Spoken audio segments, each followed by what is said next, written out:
Nothing on this show is authorized by the Food and Drug Administration, and nothing said here is intended to treat, cure, prevent, or diagnose any disease. Contact your physician before starting a diet or exercise regimen, including supplementation. This is not medical advice and is for entertainment purposes only. Is there anyone?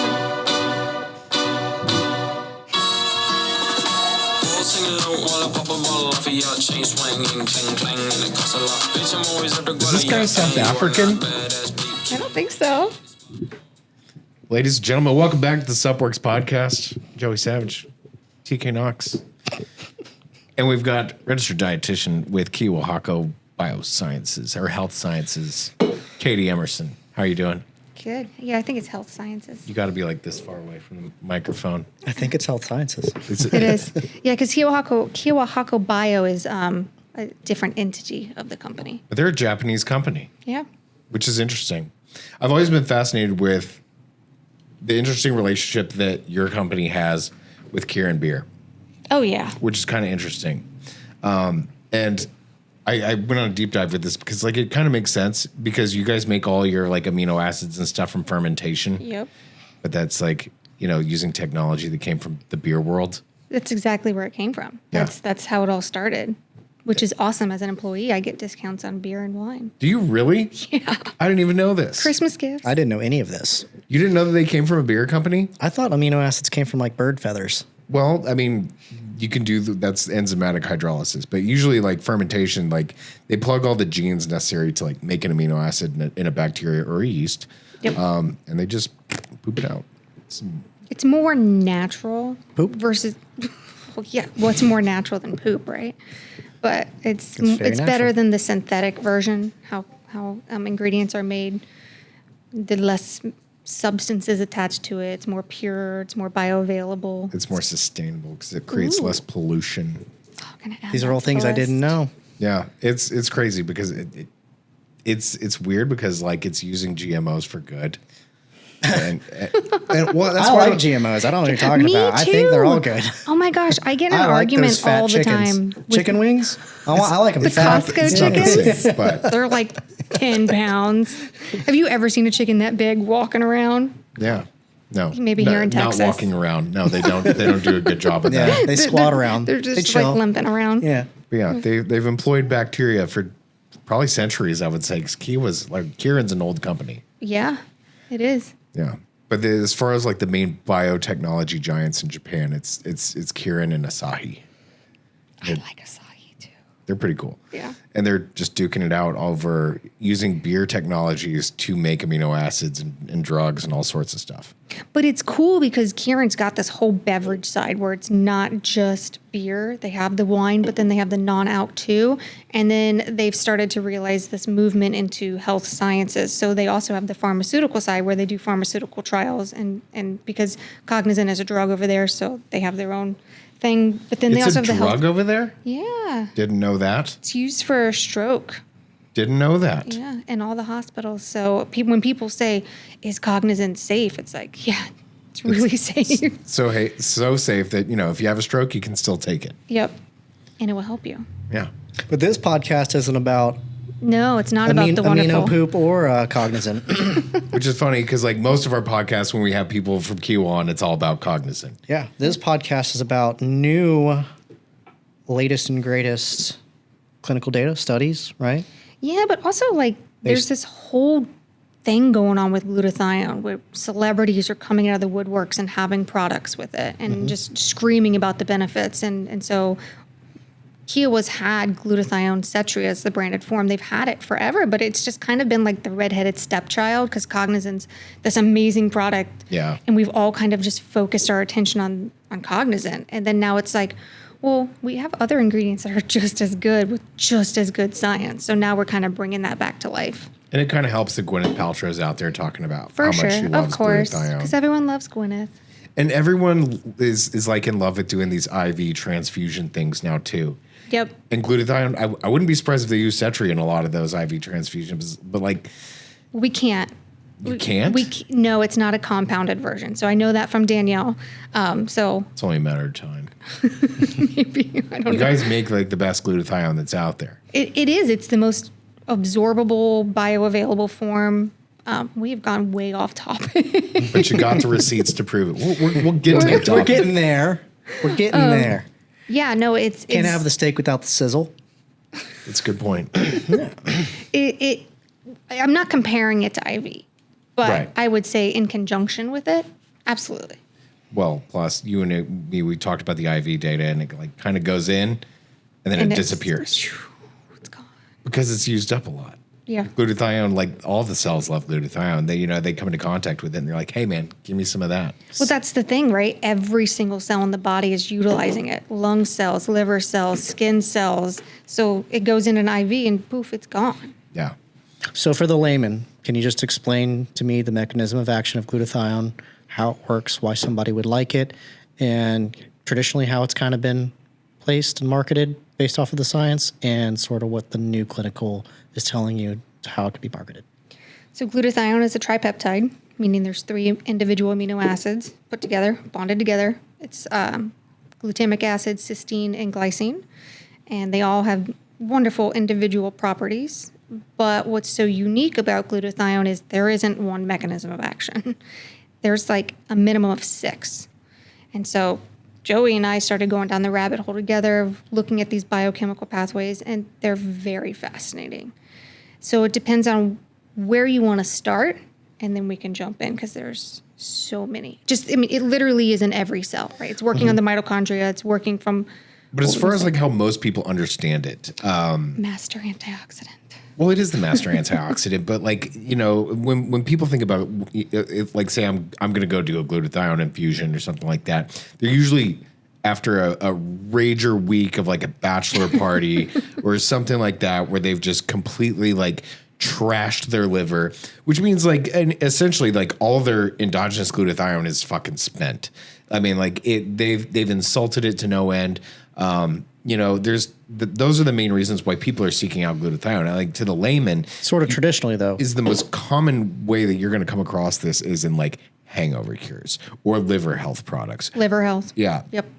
But we've seen now with this data, this new science, I don't know how new it is, but like, well, I read this study, it says that if you take it with L-citrulline, huge benefits of increasing the Nitric oxide production. Okay. Yep. So that's a totally separate mechanism than what he's talking about. yeah. I'm talking about how people know. Yeah. Yeah. That's how it Yeah. traditionally was. Traditionally, the sports angle, this is more nuance. Yeah. Okay. The skin angle is also more nuanced. What's the skin angle? The skin angle is that it prevents different types of UVA or UV radiation damage. So these are 3 complete different product lines you can You essentially could, use. but it's super versatile. I mean, like you could just make like an antioxidant supplement, and it has a beautiful role in there. Ghost uses it right here in this vitamin C plus glutathione. It's just vitamin C and glutathione, which has its own cyclic pathway, which is really cool too.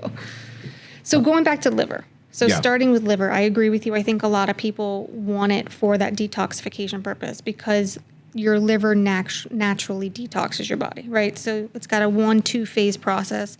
Glutathione is essential for that phase 2 process. And the way that it does that is glutathione binds to these toxins. So heavy metals or, if you've had extra alcohol. Or drugs. Yeah. Yeah. It's going to bind to it and it's going to make these substances more water soluble so you can flush them out more easily. Literally flush them. Yeah. Through the pee-pee and the poo-poo. Kidneys. Talking Nice. about your son's poo-poo songs. Uh-huh. Yeah. His poop and playlist? His poop and playlist. It You can works. think He about loves it. glutathione when he's going to the bathroom. I'll give it to him. It's assisting him in that process. No, I don't know if this is a okay question to ask, but like, what's the age requirements for taking this?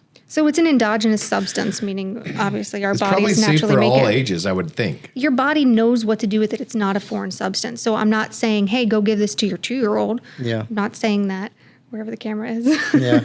But I'm saying it's very safe. Okay. You can get it in a lot of different dosages. And with almost everything, as you increase the dose, you're going to see additional benefits. Mm-hmm. We did some evaluation previously on NHANES data, trying to figure out where is the nutritional gap, because glutathione is found in a lot of foods, especially green foods. Really?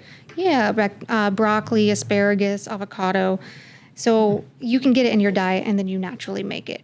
But this is for like optimal levels, just kind of baseline RDA. So that's why I think it's great for multivitamins, right?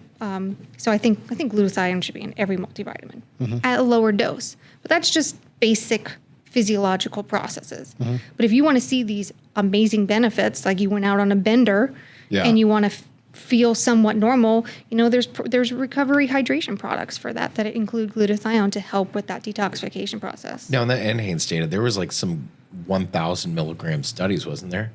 So I think we found there are 1,000 milligrams, yeah. But I think what we found for the gap was 25 to 50 milligrams. That little. That's it? But again, this is basic physiological function. Oh, okay. I'm not talking about the dietary gap. The dietary people gap. Deficient in glutathione. People who are not getting what they need, because there is no RDA for glutathione. No. But I feel like there should be. Maybe. But we don't. RDA is there because you need it. But we have glutathione. We make it. Yada yada yada. But I think that's such a low dose that we're doing a disservice to our bodies for what an amazing ingredient it is and what it can do. Have you read any of the studies with the 1,000 milligrams? Yeah. Did they show anything like different? Yeah. So the Ritchie study is not only 250. There's 1,000 milligram dose too. And did they find anything like? Yeah. You can walk into a radioactive nuclear power plant and be fine? I don't know about that, but if you are working in a plant, maybe you should be taking 1,000 milligrams of glutathione. It's an interesting thought. Yeah. So detox. So another common place you're going to find glutathione is like in detox products. I'm not a huge fan of those. They're mostly trash. Yeah. Not to put down people's products, but typically detox products. Your cayenne pepper, maple syrup, lemon juice combination type of detox. You know what I'm They're talking about? normally just juices. Yeah. Like and like we were talking about the 2-phase process, like in order for your liver to actually naturally detox, it requires certain nutrients, a lot of B vitamins. Yeah. Proteins, amino acids are required. So like these juice detoxes don't involve any amino acids. So already you're not really helping the process. Well, I mean, greens kind of like fall into this like odd category, right? Where it's like, it's alkalizing. And I like to think of this as like, is it alkalizing the body? No. But what it is doing is the mechanism behind greens is like chlorophyll activates the same phase 2 detoxification enzymes as what we're talking about with glutathione. That it works with superoxide dismutase catalase, which is like for superoxide and hydrogen peroxide, and then glutathione S-transferase actually is part of that whole group. Yep. And in saying it alkalizes the body, like that indicates that it reduces acidity, which it kind of does on a molecular basis because we're really just using antioxidants to reduce and neutralize free radicals, which I get, but like that's a stretch from going to wheatgrass to it's alkalizing your body and detoxing. I think it's an oversimplification that like a lot of people use, and it just seems like it's fucking magic, and it's not. It's not. Yeah. It's not. It's just a waste of money.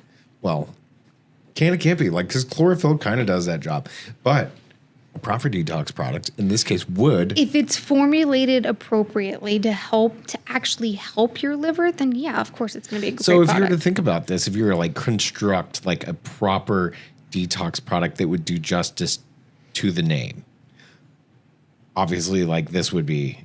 I feel like this is essential. What else would you throw in something like that? I don't actually go down the detox route because I just feel like my body does it naturally. So I've never looked into products except for the ones that like my family members send me, and I'm like, You take glutathione, yeah? I do. Yeah. But I feel like other than that, as long as my diet consists of fiber, Yeah. consists of some fruits and vegetables. I'll be honest, I don't get a lot of fruits and vegetables in my diet. I'm like the worst dietitian Do you ever. take fiber? No, No. I should. Oh, I just eat a bunch of celery. really? But Do you just chow down on celery at home? Yeah, ranch. That is the weird. Okay, there's, like, no I can see that ranch or peanut butter. It's I get that. it's a really good like late night snack. Okay. but it's like 90% water. No, it's 90% ranch. It's a ranch boat, okay? It's a boat. It could be an ant log if you put peanut butter and raisins on it. But no, like I mean, that's hey, that's an interesting thing. Why? Does it bring you comfort? Like it's like a traditional thing for you No, every it's night? like The you're crunch is probably addictive. The crunch is nice, but like if you're hungry, you don't want to go snack on like terrible things. They say that it actually requires more calories to eat celery than the celery actually. Because it is Contains? full of fiber Yeah. and like almost a completely indigestible fiber. Right. So you're Yeah, just but that's chewing, it. You chewing, wake chewing. up and you have a nice bowel movement. Yeah, that's where I was going. I was like, you got to be pooping good off of that. There's Oh, yeah. so much cellulose. That plus the Fit Biotic or whatever, like the You doing the Fit Biomics still? yeah. Me too. I mean, I think it's a little bit of nicotine, a little bit of caffeine. That's a good morning right I'm there. telling you, dude, I'm ready to go. ready for the day. Yeah. Well, it's all right. So like you're pointing about fiber and you're pointing about celery. Like you're making the bulk of the mass of the poop. Mm-hmm. But like this is the tiny little stuff that fills in the nooks and the crannies of it To clean out. which is like these different they call them xenobiotics, which are like foreign compounds to the body that may or may not belong in there.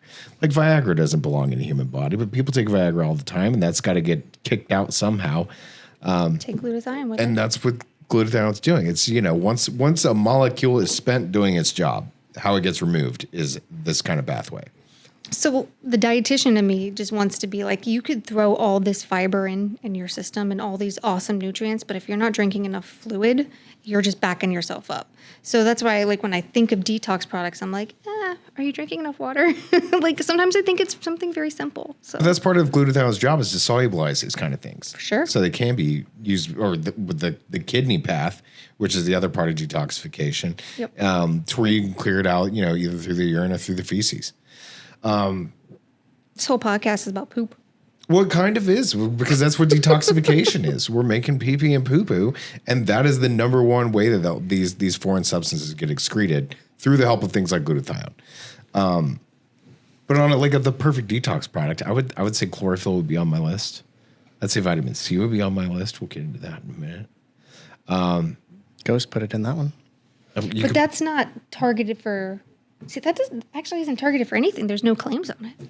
No. So you can use But your they're- own imagination. You could use it for skin. You It's could use gangster. Yeah, you could. It's gangster antioxidants, which could be for fucking anything. Well, I like the way that you Everything. I actually kind of like that, because there's a lot of things just doing this podcast It's like that I've use your learned. imagination, right? Well, there's a lot of things that you just should be taking. Yeah. Creatine you should be taking. Choline you just should be taking, right? There's just like, you don't even need to really fancy it up. No, because it's so universal and it does so many things. Right. It's almost like putting it in like that pseudo like multivitamin sort of category in the consumer's mind, where it's like, you should just be taking it. Right, but also if you put something on there and people aren't thinking, like say they're looking for a skin product, but it says detox, they're like, oh, that's not a skin product; it's for detox. But it can be for skin. That's what I mean. You just should be taking it. Instead of giving them the narrative, let them to decide. Yeah. They I don't know I if think people of do Rand like- that. Most people don't even know what glutathione I was going to say is. people aren't going to really know that. Yeah. but Well, I'm still learning about it personally. I know it's been around for a while. It's new to me, and I've seen an uptick of a lot of people putting them in products now. Well, And Joe just in the Rogan next had his couple weeks. podcast, and he talked about it. He takes it. What is that guy's name? He's like trying not to die. Oh, what's his name? Brian Johnson. He came out saying he's taking glutathione as well. Brian Johnson takes everything. Have you seen his products? I have. What's it called? I think they're surprisingly affordable.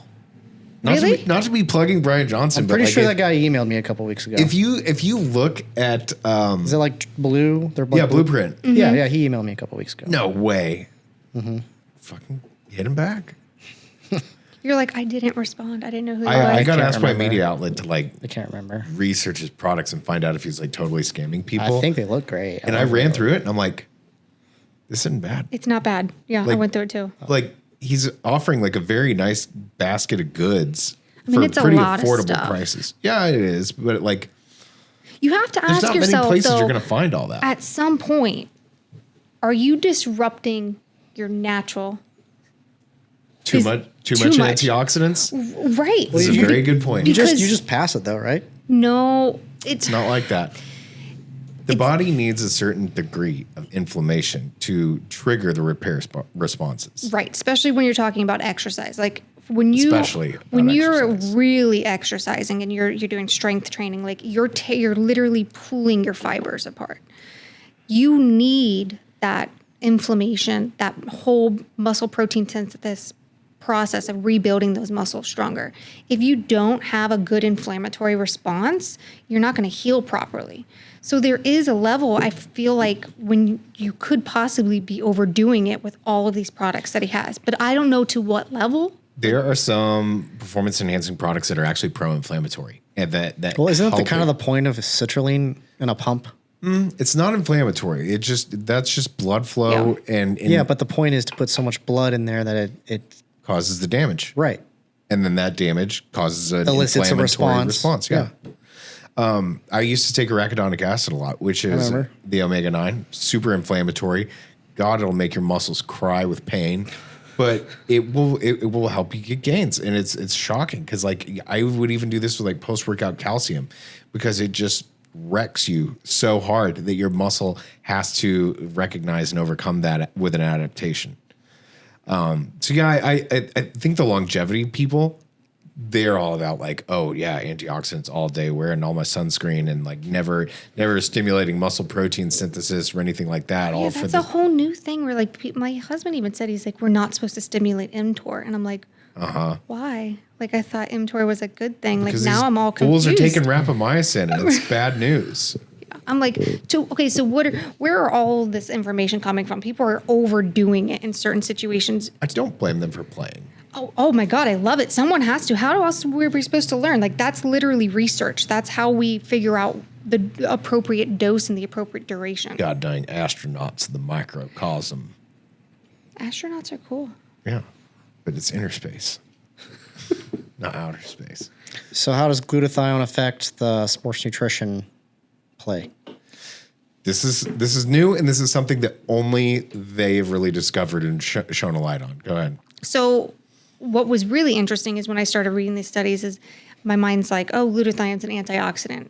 What role would it have with nitric oxide, right? Like, get out of here. What are you talking about? Like, who thinks that it has any sort of synergistic properties? And it has its own pathway. So it's, I mean, Joey and I went through it, and I'm sure your brain absorbed it much better than mine. But Pull it up, Ed. can you? He's got the S-nitroso on there. Yeah, there's a nice diagram that we were walking through together, and how it basically, I mean, from layman's terms, is it's stabilizing the NO molecule. So nitric oxide molecule is very finicky, and it like breaks apart very It's a gas. easily. Yeah, It's short-lived. it like within less Yep. than 2 seconds, I think it's gone in the plasma. So like it's very difficult to capture from a clinical setting to measure already. You know, you could use salivary strips. They're not very potent. You obviously take it from blood. Again, it has to be like stored immediately at a certain temperature and centrifuged. And so it's difficult because it's a pain in the ass molecule. So glutathione, through its oxidative properties of like helping to stabilize things, it makes it structurally more sound Well, for nitric longer. oxide itself is a free radical. Yeah. So it's going to go after it, right?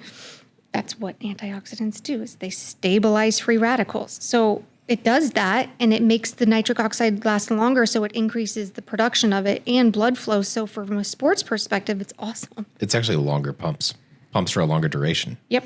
And anecdotally, like I can verify this, like because we made Plasma Surge, and then the Plasma Surge had the Velox blend, which was the arginine citrulline combo, but then we took it a little bit further and we added Setria in there as well. So it was producing nitric oxide rapidly, stably, and for a longer duration. And there was no nitrates in that product at all, and it was fucking gangster. Because we've actually have studies that show that it's increasing nitrites and nitrate production. It's increasing those levels. So you should pair it with something like L-citrulline or arginine or something. Yep. So Luke, those take studies, a look at Ghost Pump right here. those studies were performed with 2 grams of citrulline, which I'm sure you know is very low dose. That's some weak sauce in today's It's- market. Right. It's like 6 grams minimum, going up to 12. Who's right? got 12? There's a product with 12 grams. Yeah. I was talking to Ben Kane Pretty sure we about have, it. yeah, don't we have one with Get Fucked? They have 12? That's a lot. 12 Probably a malate. grams of like citrulline malate, probably. Well, there was of a a name. study like within the past couple of years. There was like a ceiling effect at 10 grams. Like anything over 10 Not grams is surprised. kind of like, what Yeah. are you doing? But no, a lot of people are going to 10 grams. I've seen it. Well, I've even formulated with 10 grams. I think before. most of the science is around 8 to 10 grams. That Yeah. really shows true vasodilation effects, so you can get that muscle pump. But They've got arginine nitrate in there. They got citrulline in there. They got Setria in there. They're checking all the boxes. the problem is it takes up so much space, right? What does? That much. Oh, the citrulline? Yeah, it leaves very little room for formulation fun, right? So if you want to add some cool ingredients, you're kind of limited. Yeah, but Setria is only 200 milligrams. That's a Well, that's what big I'm scoop. saying. That's where you take the Setria at 200 milligrams, and then you take a puny dose of citrulline at 2 grams, and you're seeing these effects that are greater than citrulline alone. I would like to see Setria with the higher doses of citrulline. They have one at 6 grams. Do they really? Well, it's just 2 scoop at 6 grams. No, Well, I mean, the a study? Yes. Where is that? Is You that the one that we were looking at earlier? No, that one was 2. Yeah, everything I saw was 2. I There's- didn't know they did a Setria with There's 6 one grams. at 6. It's versus 6 grams. Yeah, so there's Oh, 6 grams. versus. I'd like to see it with.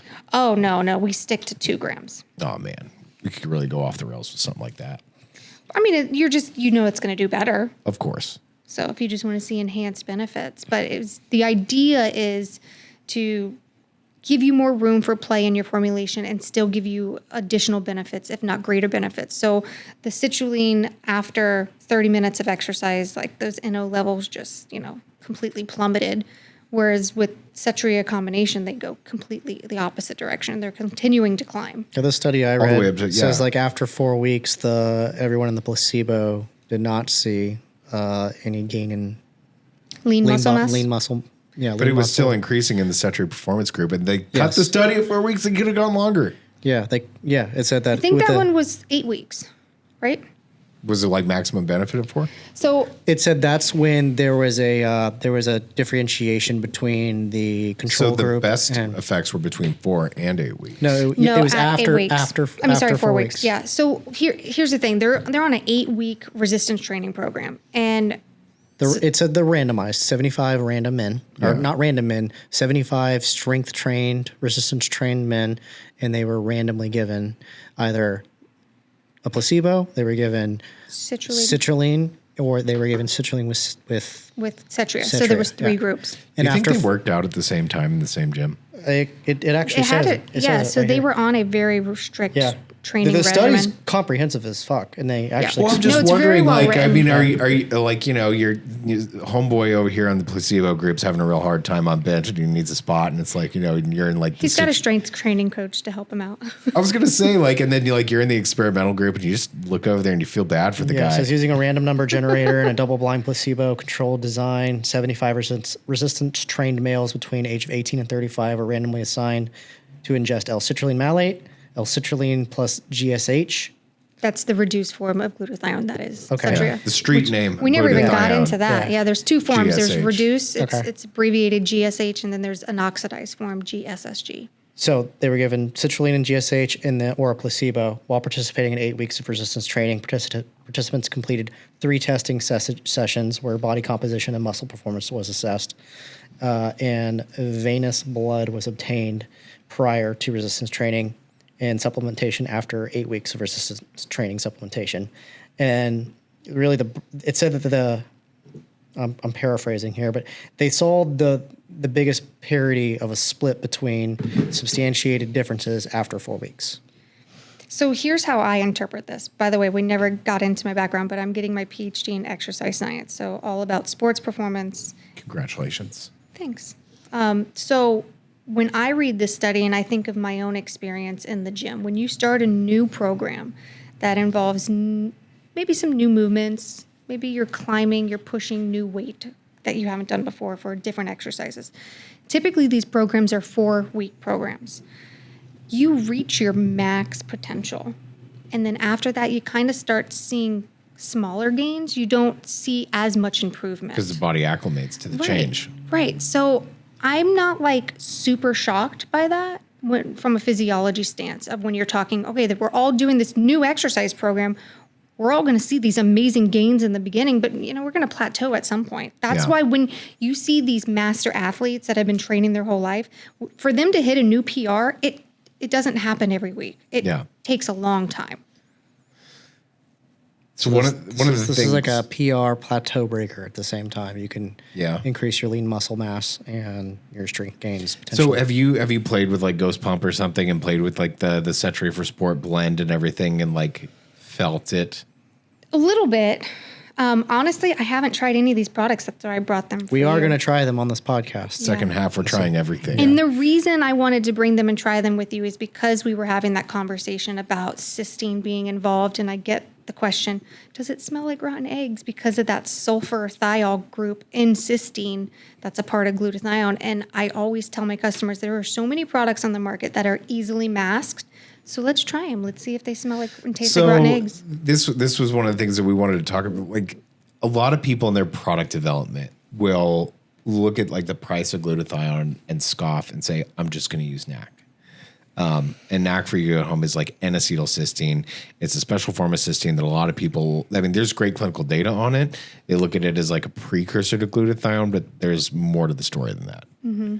That, you know, that is one of the pieces of the three pieces to make this tripeptide. Exactly. That, you know, it's cysteine, glutamic acid, and glycine that all have to come together to form glutathione, which it to me, it seems like an insufficient precursor. It's a third of the story. Like if it was like, okay, it's just a hydrogen atom different. Okay, I could settle for the precursor. Right, but it's not. It's completely different. That's like saying instead of creatine, you can just take arginine and betaine and methionine. You just altogether. take BCAs. Or yeah. Totally joking.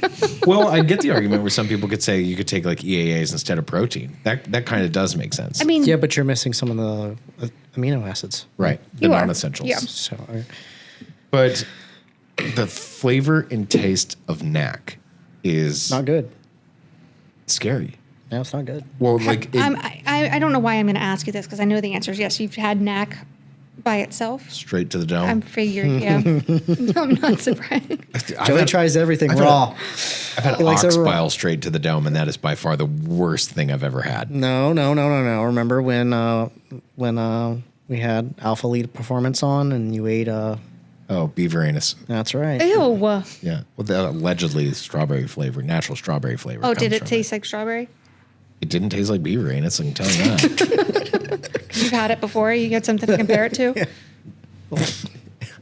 I was surprised. Was there a control group? This is what other kind of anus would I be eating at the time? Let's not talk about that. All right, yeah. Skunk. Have a skunk side by side. But no, like the V1 version of Plasm Surge. Yeah. Is kind of like where I was getting to with It did that. not taste good, and it was Well, terrible, but it had a great performance. Yeah, but that was like the idea. I was like, well, you know, it was the first version of that brand's products line before we did like V2 and V3, and I knew I wanted to use Setria Performance Blend, but the cost of Setria was way too high, and I was like, you know what, I'm just going to use NAC, and I thought I was going to be able to get away with that, and it did not go well. And like a lot of people initially bought Plasm Surge, and they never bought it again because It tasted bad. And that's the number one selling point, right? Smells If it weird, doesn't too. taste good, people aren't going to take the product. Is it really rotten eggs? Like, I mean, like if you've ever gone to like a hot springs or a volcano, you've probably smelled the Sulfur. absolute foul smell well of water. brimstone. I think my aunt had well water, and I distinctly have very vivid memories of that smell, and it is awful. I lived in a house when I was like growing up that we had that same thing, that we had a well and it had stinky sulfur smell, and I have no idea why. Like, where does that even come from? Sulfur, the ground. Well, I know it comes from the ground, but like if you're not near a fault line or near a volcano or anything like that, I guess it's like, just seeping through the well and getting into the water. No, Texas is very sulfuric I soil. mean, is that the dead animals? Like, oh, it Probably. could be anything because That's a big reason why we don't have basements in Texas. You know that? the stink. No, just the sulfur and the fact that it doesn't create a nice bond in the dirt. The soil is not as dense. That's true, and that's one thing about sulfur is it's like it's a flexible bond. That's why we don't have basements in Florida, too. Yeah, because they would collapse and people would die. Probably, yeah. and you might die of sulfur gas poisoning. But yeah, like, or if you smelled hydrogen sulfide, that's another fucking terrible smelling like sulfur compound. A lot of sulfur is smelly. Yep. Like cruciferous vegetables like kind of have it. Like garlic is a sulfury thing. Yep. Onions are a sulfury thing, but that's a more aggressive, meaner sulfur. Yeah, nag is not. It's not pleasant. No, it's farty. It's farty. It's very farty. Yeah, it's very farty. But I did that because I was like foreshadowing that I did eventually want to use glutathione.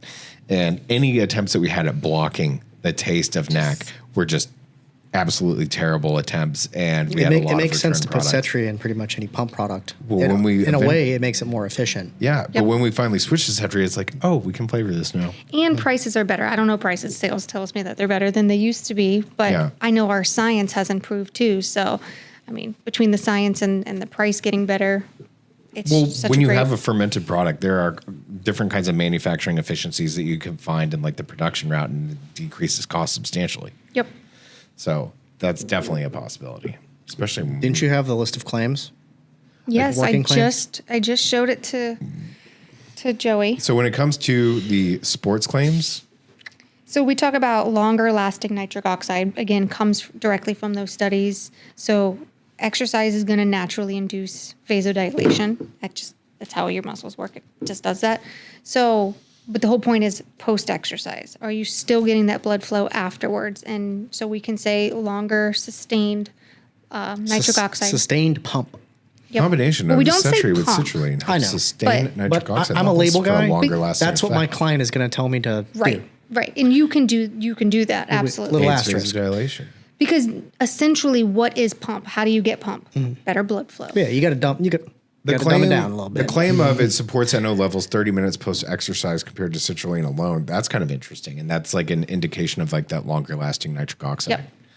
And we can make that one because we have a very specific study that we can link that to. And supports lean body mass. That's pretty cool. Well, yeah, with that study, it's basically what it's saying. Yep. Lean muscle So development. it's after not performance. just pumps; it's actually productive for muscle growth. Yeah. And supports cardiovascular health. Yep. well, that's- And that actually comes from. That's really. Is that bonded nice with segue. with L-citrulline or just on its own? It's on its That's own. with citrulline. Okay. Yeah, it's not bonded together. They're just separate. I know, but thrown so in you there. could take glutathione as what was the verbiage that you used? Cardiovascular health. Okay. That's under the Setria for sports. That's a combination of two. that's things. Oh, okay. that's actually a postmenopause study. So What? I know our other 3 studies were all in men and looking at exercise stance. This 4th study that came out in 2023 is postmenopause women looking at the same combination of the 2 ingredients, same dosages. The Setria for sport combo. Yep. Okay. But the idea was for vascular health So for them. just for clarity, what is the Setria for sport combo? 2 grams citrulline, 200 glutathione of Setria. 200 milligrams. Yep. So the idea is they're seeing this improvement in blood flow. So they continued to do flow mediated dilation to track it. And they did it with postmenopause women and saw the exact same results without exercise. Why would they do postmenopause Without women? exercise. Without exercise. You guys could probably do an ED study on this. That we've talked about it. Ah, We won't. But I mean, essentially it could be the for logic men's is there. vitality. Yes. Yep. Well, that's interesting, Joey. That's interesting. Yeah, for like men's health too. Yeah. Postmenopausal women and postmenopausal men. Yeah, I mean, men's vitality. Men dealing with their postmenopause women. Yeah. You guys can take it together. Well, just, I mean, blood pressure and Yep. hypertension and anything that creates a lot of stress. And I like the term vasoplasticity. these, I know those are like clinical terms. You can't use that. That's not a real term. I made that up. You did? I was pretty like, sure. Oh, I love that. I've never heard that before. Yeah, see? Exactly. I was Should be like- a thing. Yeah. Sounds good enough. Could be. Sure. Make it one. It's basically like Trademark it. It's the opposite of like cardiovascular disease and hypertension because like that's calcified arteries, they get more rigid. But if you have vasoplasticity, that's probably going to be like an actual biomarker of longevity. Like eventually, It's I like- think so because a lot of people, they suffer from like heart attack and Or if you have good blood pressure. vasoplasticity, you're less likely to have a stroke or any kind of an ischemic then you can event. take cognizant if you do. Yeah, there you go. take them both.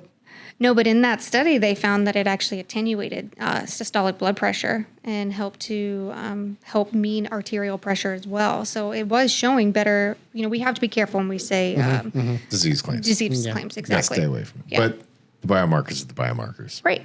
So, I mean, it's awesome to see that you can see all these. Going back to what does glutathione do? It does so many things. So many things. It does everything. So like the other realm, which is like emerging territory, is like the beauty from within space. And We're working a couple of them. Ghost use that again over here in Ghost Glow, which is pretty smart. They're clever, man. You brought something up to me, which I thought was interesting, and it's something that I've heard about that's popular in Asian markets, and it's the effect on like skin brightening.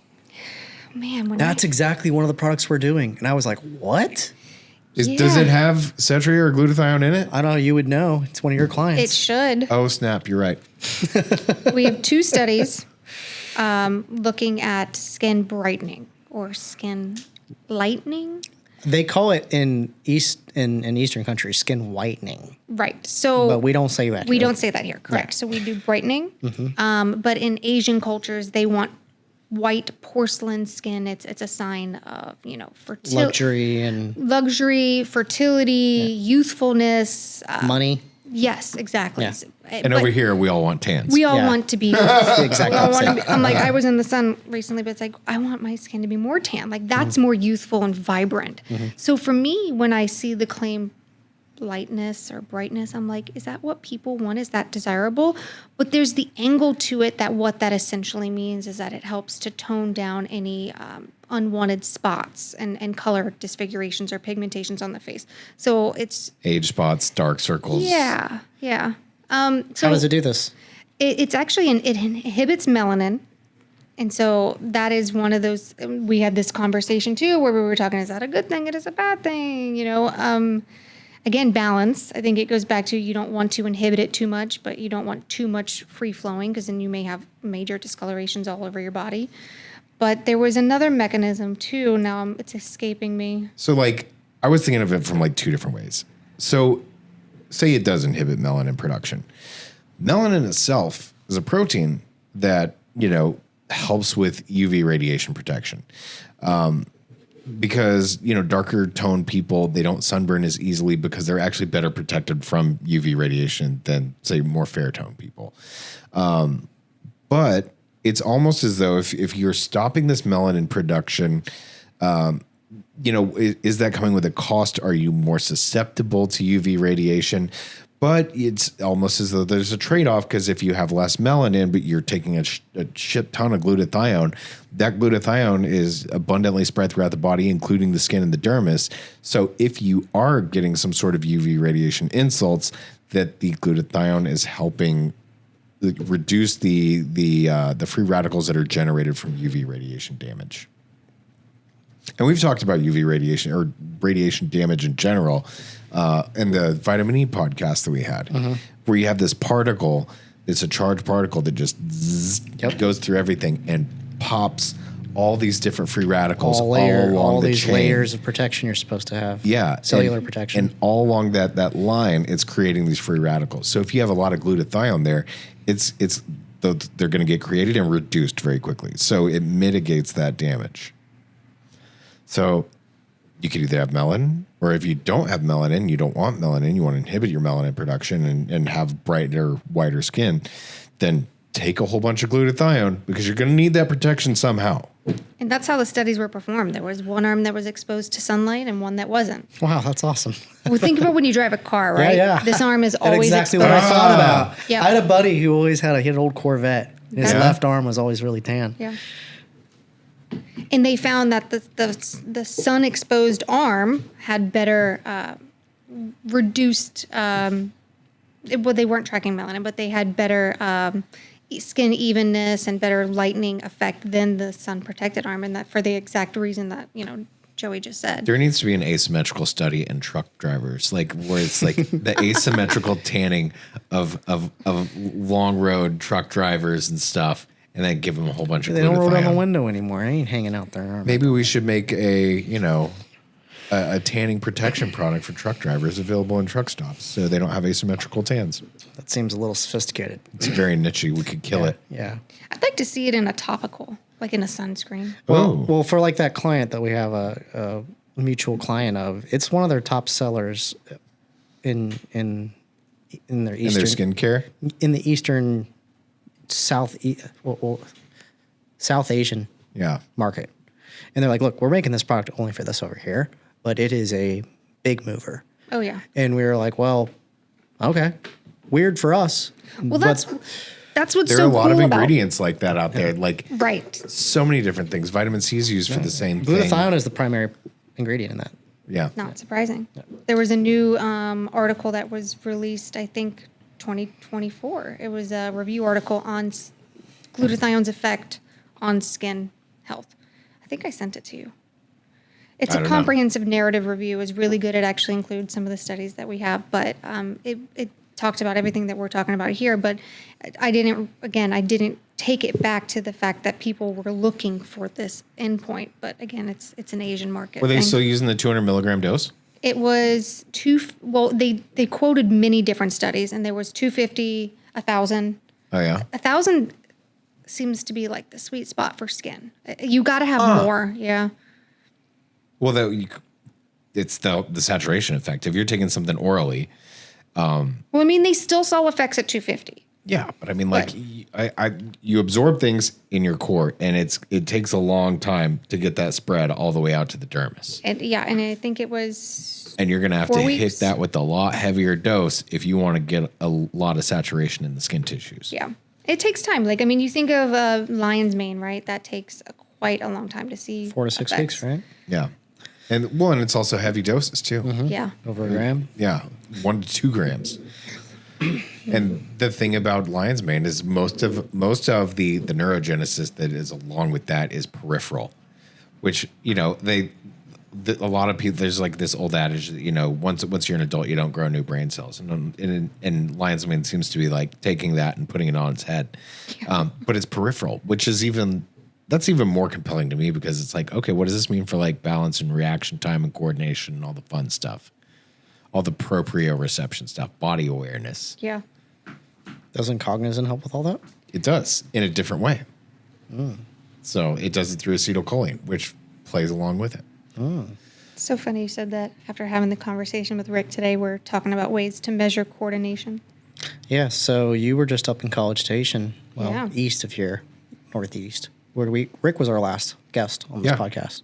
Yep. And so you were just over there. Can you talk about what y'all were talking about? A little bit. I mean, yeah, we were discussing running new studies together. Kia was never outsourced studies to Rick and his team at Texas A&M, and I've known Rick for a few years from my previous job because they did studies with them, and I've always wanted to run another study, and so we're talking about doing a contract of running 1, maybe 2 studies, and Cognizant is like the main focus with him. Especially, Did you see his reaction time gadget that you were talking about? Yes, I did. What was it like? I didn't get to play with it because it wasn't set up, but I saw it. Okay. But the one that I want to do, he has to purchase. And so he was actually excited about it. Make a New toy. And so was like some of his post-grad students and stuff. Yeah, I'm sure A&M would be happy to They're buy like, something new. He's like, I've actually been wanting to buy this equipment. And I was like, well, I think this would be great for the study. We discussed why. And What is it? What is the device that you're talking about? I don't know the name of the device. But so the cool thing about studying or creating a study, right, is you have to try and foresee all the issues before they happen. Yeah. So that's why coming here and having these conversations with them, being like, hey, this is what we want to measure. Not sure, kind of know how I want to measure it, but I also see issues with our population that we're testing too. So, I would assume that they would be college students, yeah? but we don't want just college students. I want them in their 40s too. We used to do a ton of studies for like curves for women. Yeah. Oh, curves for women. Dude, he had a whole arm where like they had like an entire building dedicated to doing studies with women who were doing curves. Interesting. Who was this? Rick? Rick Kreider. Oh, I didn't know that. Yeah, they had like a partnership for like a long time. Not surprised. He's got that demographic if you want it. Well, no, he does. That's why we're coming to him. Like Yeah. he has what we want, but we were talking about coordination and everything, and I was like, well, I want hand-eye coordination, but I also want eye-foot coordination. So if we're translating this to sports, I don't want it to be just for baseball players. I want it to be for soccer players. I want to be able to say that your reaction time in your hands also translates to your feet. Football, baseball, how soccer. do we measure that? There's so many different sports that can. I would like to see it in musicians. People have That's their what fingertips. That's what we came to the conclusion was, one, I was worried about people falling over, losing their balance. If they try to go too fast and overdo it, right? So he said, what about a drummer? Yeah. And so being Big able to time. move your feet and your hands. And so we were discussing coming up with That's a device. perfect. Yeah. I would like to be in that study. That is, having the discipline internally and in the sense of like proprioception and body awareness and How do you measure that? That's weird. I was just thinking about like, tell how do you measure this that? one to do this time? Tell this one to do this time, and then with the feet and there's 4 clocks inside your brain. Yeah, but there's variables there. There's yeah. like talent variables. Oh yeah. So there's talent. There's also a training effect. So we'd have to make sure like they can't be previously drummers. Yeah. Brand new to drumming. That would have to be in the exclusion criteria very specifically. But that would be a cool thing to like, oh, we're going to teach, 50 people how to play the drums. Could be really cool. We You're we gonna teach literally just this morning 50 talking about it. So. women over 40 how to play the drums. I think that would be really neat. No, I think you And should then they're going to have a concert. do like 4-year-olds. Okay. That would be kind of neat too. Create super drummers early. So have you seen those really young kids playing soccer, like practicing? Yeah. Have you seen those videos? I'm No. just like, oh my Well, God, they these do that kids with are gonna be a lot of amazing hobbies now, athletes. especially here in Texas with like baseball. Very common. It's a little much. It is. It's highly competitive. I'm constantly with my kids, like, do everything. Don't focus on one sport. Yeah. Just chase what you love. Exactly. Yeah. Yeah. So that was why I was at Texas A&M is discussing new studies, and we may not implement this. It may not be a study that we do. We'll see. It's just getting the ideas out there and figuring out plausible ways to measure it and make sure it's validated and make sure our legal team is cool with it when we make the claims, and so it's a full process. I think that's really cool. So you want to kind of go through that process of like how branded intellectual property, like how does that come to be? I think people might be a little bit interested to know, like, how do you bring an ingredient to market? And what makes like a trademarked ingredient something that is so different from a commodity ingredient? Mm-hmm. That's more of a marketing question. Sure, but people need to know. Yeah, but I mean, you're spending lots of money to do it. Right. No, the whole idea is we invest in the science, so it ultimately we're investing in whatever product we're put into, right? Mm-hmm. So if you come to say you guys or formulators, and saying, hey, we want this product to say that it enhances focus, right? Let's throw something easy out there, right? And you're like, hey, I've got some wonderful ingredients that are out there, but if you want this particular science that's been the science is reflective of the actual ingredient that you want to put in your product. It's also been patented. It also it protects you from a legal position if someone comes after you because they said, hey, your product didn't do. I almost said a curse word, but I don't want to make my boss mad. Yeah. It didn't do anything for me. Yeah. Well, you have our ingredient there to help you, right? We have all the science on our side. We have IP protection. We've got patents. We've got everything you need to substantiate those claims, and we do help you make those claims, right? Mm-hmm. If you're completely unsure, like, hey, what can I say? Well, we help guide you. Mm-hmm. We're not going to put words in your mouth, but we do give you a list and say, this is what the science says. This is what we're comfortable with. And, we work with you. You're an extension of our team. So I think it brings an element to your product that is stronger than if you just grab something random. And that's what I've been preaching to a lot of people about is if you don't know where your ingredient comes from, like if you can't follow it, trace it back to its home of origin, like a website, who knows what you're getting? More than that, but like a manufacturing facility. Where is it? in Where's it Japan. grown at? Where is it synthesized? All that kind of stuff. Right. Yeah. I mean, these products are getting more and more expensive, and now with tariffs, which we won't even go down that rabbit hole. Think we should? But now that it's getting more, We will in a opened couple it. weeks. Yeah. but now that products are getting more expensive, we need to be selective, and we need to be smart in what we're purchasing for ourselves. Well, it's interesting because like on the brand side, like say I'm looking for glutathione and I'm going to buy it from fucking Ted over here. Ted's a distributor. Ted might not know where Ted got it from. Yeah, that happens a lot. Yeah, like because usually in the commodities business, you're very, very rarely buying the ingredient from the actual manufacturer of that ingredient. And Because usually they're Ted- buying it from somebody that's like in a different language you can't even pronounce. yeah, but Ted didn't buy it straight from the Yeah. factory either. No. Because there's a guy over, in mainland Asia who bought it from Most of those places you're buying it from are brokers. right, because there's a broker on the other side of the ocean, goes from the factory to broker over here, goes to the broker over here in the United States, and then goes to you. And there are markups that happen at each step of the way. Yep. And you don't know the traceability, and there could be quality snafus that happen There could between be each and all every kinds one. of variables of things that happen. Yep. I've been saying this for a long time. You never really know what you're getting. Well, okay, so I'm going to give an example. Until you test it. And I'm going to show my ass here because it's laughable now. When I first came to Kiowa, I was like, oh, glutathione, cool, right? Well, I didn't know we had all these products. A lot of these actually just came out this year or recently. It was all just capsules, and I didn't want a capsule. I wanted a gummy. I wanted a glutathione gummy. Yeah. So I bought one off Amazon. How'd that go? It tastes great. Here's the conversation how it went with Karen Todd when we were together at the conference, and she's like, "So which Setria product do you take?" And I was like, "You're gonna be so mad at me. I'm taking this gummy. It's not Setria." And she's like, "Well, Setria can't be put into a gummy. Like the glutathione doesn't work well in a gummy setting. Flavor and stability. The stability is just not there." And I was just like, I completely forgot that you had told me that. And then I started going, wait a minute.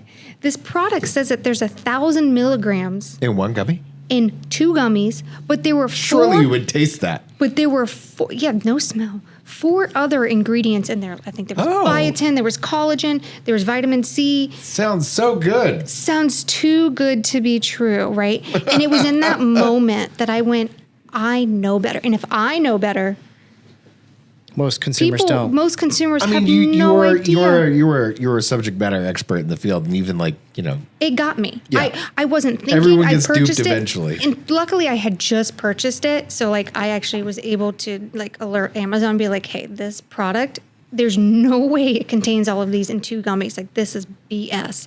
But if someone like me who's in the industry, I work with people, I know better. Just think of all the people that are getting had. So I think there is there for certain is a. Will you pull up an Amazon page, and I just want to see what comes up for glutathione? Targeting women for gummy products is definitely a thing. Oh, it's especially in the huge. Amazon direct consumer and TikTok shop. Yep.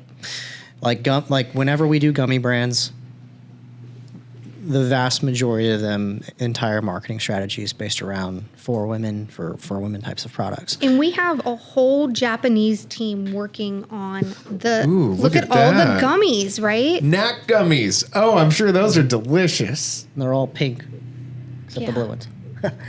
Right? Isn't that crazy? So now that you if we were Just to tell people the It stability looks like doesn't all the branding was made by AI. Like you can tell a terrible product because it does look too good to be true. Yep. Well, man, a lot of these people who tell people to start brands on Amazon are telling them to use AI. I know this because they tell us to use AI.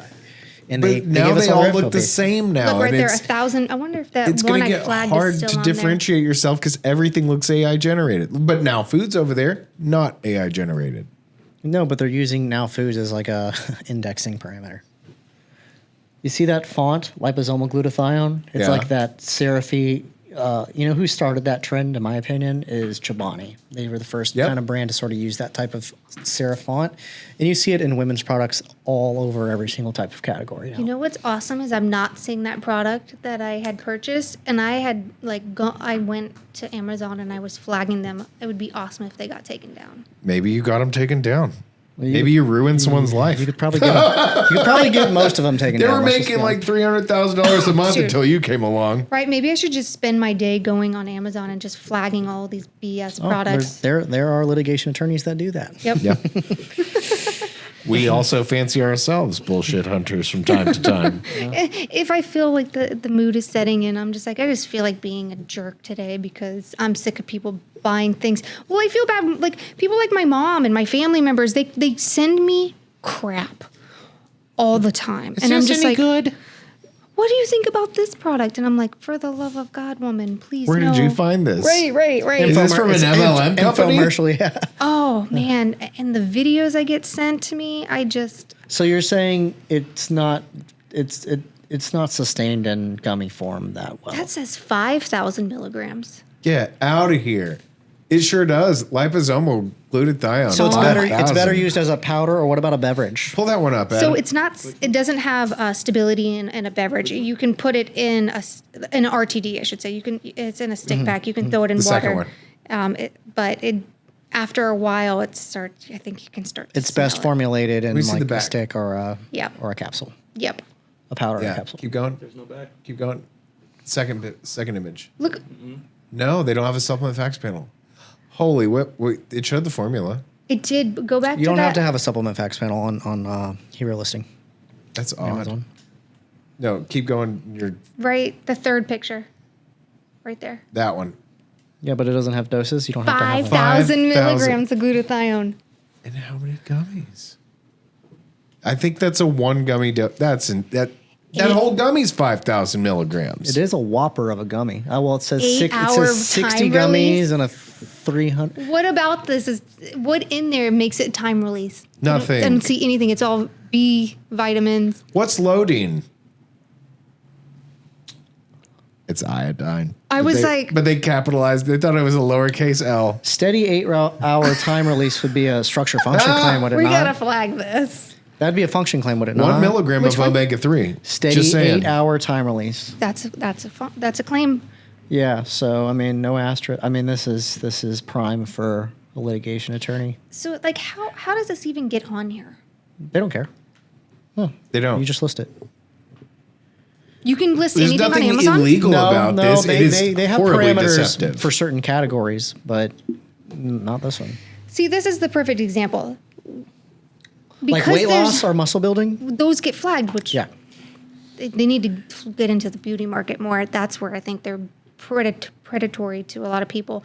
Is so if you had Setria on this label, you would believe it, right? You would at least You could substantiate those claims. you could be like, But it oh, wouldn't- maybe it's legit. I Yeah, think but that would you're- be but like you're- $100 gummy. You're also saying though that like though it's like it's going to degrade in a gummy format. It's not going. Well, what I'm saying is like the whole idea behind branded ingredients is like the reputation that it holds. So if it was on this label, you would probably be more inclined to believe the BS. Well, and you also I'm not vet it. believing We 4 would've- grams yeah. carbs, 3 grams collagen, 5 grams glutathione, which is already 12 grams, and that gummy is not 12 grams.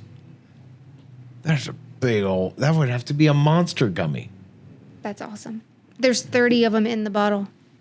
And that's like a 300 cc. They're not that big. All right, let's take a break. We'll come back and we're going to try some of these products containing glutathione to find out which ones taste good and which ones stink. What's up, everyone? TK back here. I'm going to talk to you guys about the Suppworks podcast. For everyone that's been listening in since we started this thing in January, I just want you to know that we are so damn delighted to have you guys as listeners. The audience has grown, the engagement has grown, the viewerships have grown. It's been pretty wild to see. But with all this growth, it comes with quite a cost. And that's why the Suppworks podcast is looking for sponsors. Now, we have started off with some sponsors in the beginning, and they were great partners. But to be honest with you guys, I never really charged them because I didn't feel like our audience was large enough to basically pay for whatever cost I was having to expend in doing the podcast. And just so you guys know, these podcasts, they cost a lot of money. We got to fly someone in. We got to put them up in a hotel. We feed them. We usually take them out to some sort of event. It adds up. It costs quite a bit. And we subsidize these costs with sponsorships. So if you own a business, whether it's in manufacturing, you're a raw ingredient supplier, you own a brand, maybe you have some sort of supplement or CPG type service that applies to the supplement industry or the CPG industry as a whole, and you think that our audience, which is usually movers and shakers within the CPG industry, you're talking CEOs, owners of businesses, top sales executives, and then the whole gambit in between super users all the way up into founders of companies basically listen to our podcast. If you think that audience is for you and it would work for your business for us to advertise on this platform, hit us up. Just send us a DM, send us an email, tk@nutrimedia.co, or send Joey a DM, and we can talk about our sponsorship packages. And basically you get this. You get a 1-minute table read where we talk about your brand, and obviously this has got to be something that we approve of and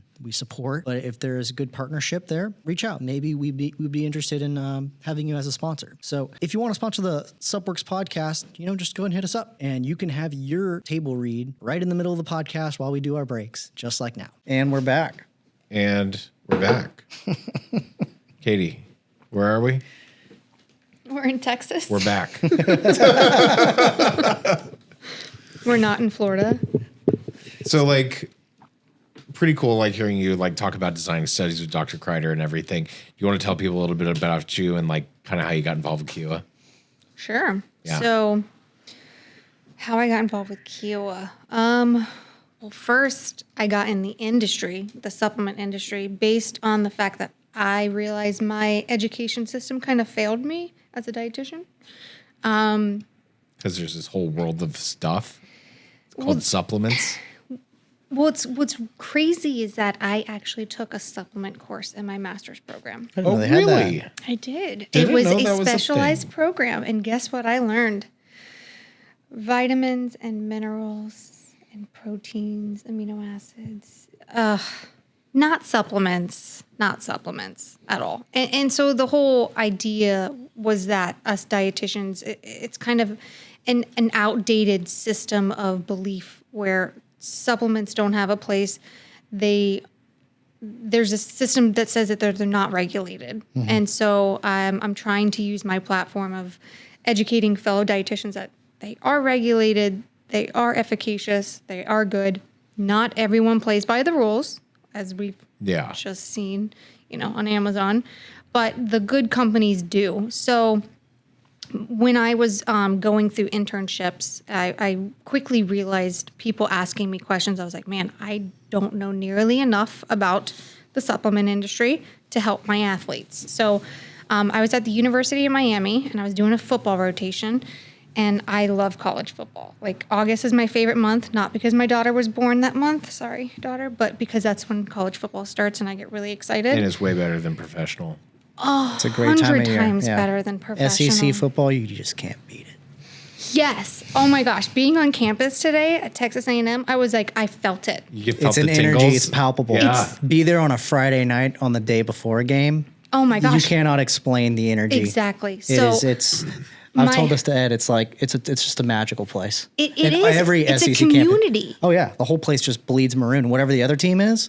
Oh, I mean, they come in and they spend money. It's just the best time. yep. I love it. When I was absolutely working love at Cellucor, we actually went to an A&M versus University of Miami football game. Well, we went to a lot of games. In We had a Miami. booth. Well, probably not in They're your the day, but best. yeah. I miss it. My husband and I, we started dating in high school, but we went to college together, which is not really normal.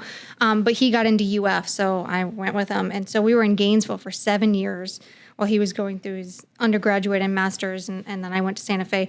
But we were there for the Tim Tebow years. Oh, So, great. Those were great years. Oh, A my lot God. of good energy. It was A lot of good energy. the best. I mean, our football team, our basketball team, and our gymnastics team was winning national championships. So when I tell you that it took me 4 years to get an associate's degree, Yeah, there was Had a a lot good of fun time. there, yeah. it should take two, We by were the way. there for during the people. Johnny Manziel years, and the Johnny years were great. The Johnny years were fun. Yeah. Chaos. Yeah, it So- was a wild time.